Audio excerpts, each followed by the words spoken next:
all in favor of the motion not to put it on the warrant, raise your hand. Within moments of the Select Board's vote, the standing room only crowd erupted.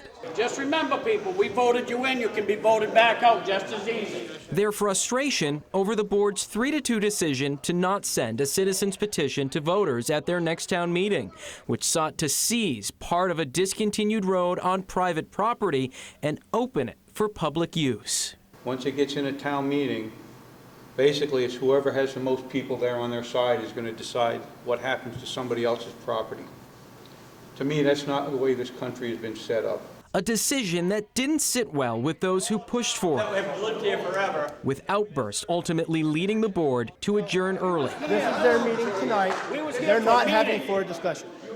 No, we're here for a meeting, and they don't want to have a meeting. The fight to open what's known as Weary Pond Road was first highlighted by the I-Team last month. I mean, you could see, this is not a maintained road. Landowner Keith Radonis cut off access to the portion of a discontinued road on his property after what he called numerous acts of vandalism. People always say it, why does everyone suffer for the bad acts of a small few?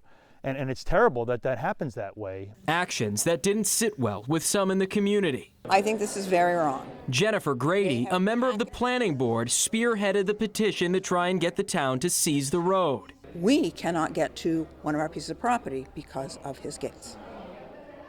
Can you go around the other side? I can go around, but I mostly walk. I'm a walker. With the board deciding the petition should not move forward, the future of this road is now left to two neighbors to figure out themselves. Is there a way to work together now? With Mr. Adonis? Not with me, no.